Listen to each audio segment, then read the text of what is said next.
रूडन वली हुई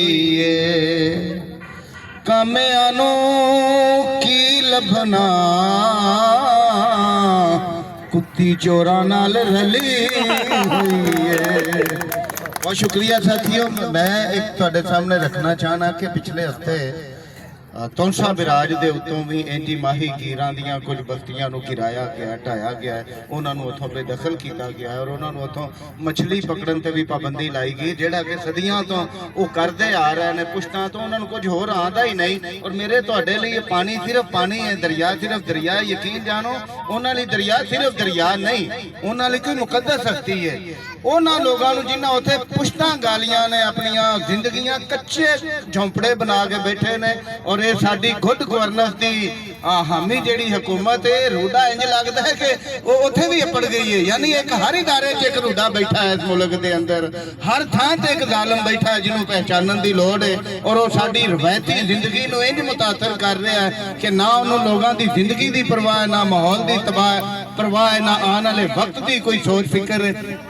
तो सानू जिहड़ी चीज़ की जरूरत है, माधो जी बार बार कह रहे, और भी दोस्तों कह, ये जिहड़ी सारी रावी का मसला है, रोडा का मसला है, क्या ये सिर्फ अलग थलग कोई मसला है?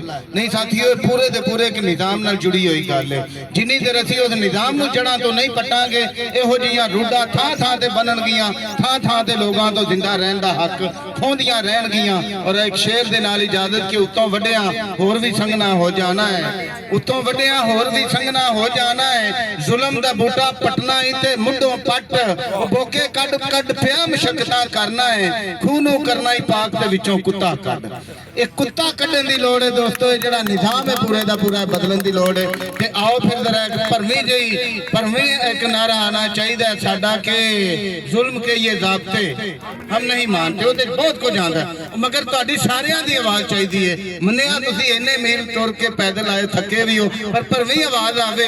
खासकर मैं इसलिए भी कह रहे हैं कि 2-4 तो विच हैगे ही ने जिन्हां विचारियां उत्थे पेश करना है कि नारे किहो जिहा लग रहे, तुहानूं पता ही है। भरवीं आवाज़ है, जुल्म के ये ज़ाब्ते हम नहीं मानते, जुल्म के ये ज़ाब्ते हम नहीं मानते, रूडा तेरे ज़ाब्ते हम नहीं मानते, किसान दुश्मन ज़ाब्ते हम नहीं मानते, मजदूर दुश्मन ज़ाब्ते हम नहीं मानते, माहौल दुश्मन ज़ाब्ते हम नहीं मानते, अवाम दुश्मन ज़ाब्ते हम नहीं मानते, मल्लाह दुश्मन ज़ाब्ते हम नहीं मानते, मल्लाह दुश्मन ज़ाब्ते हम नहीं अच्छा मेरा मानते। साथियों, वाकई उन्हां दी थां ते रख के अपने आप नूं वेखिया जे ते फिर जवाब दिया जे जेड़े पिछले कई दिनों तो इस सर्दी च वो लोग ने जिन्हां कोल साडे वांगू लिबास भी नहीं हुंदा, सच्ची गल नहीं हुंदा उन्हां कोल लिबास, जेड़े इस नंगे आसमान थले बगैर छत दे बैठे हुए ने तौंसा बिराज दे जिहड़े मुतासरीन ने, या जिहड़े साडे मल्लाह सारा दिन बेचारे उडीकदे ने कि रोजी कितों कमाईओ, भुखे बच्चे देन च रख के फिर जरा आवाज लाओ, फिर मजा आएगा तो गल भी किरे दूर जाएगी।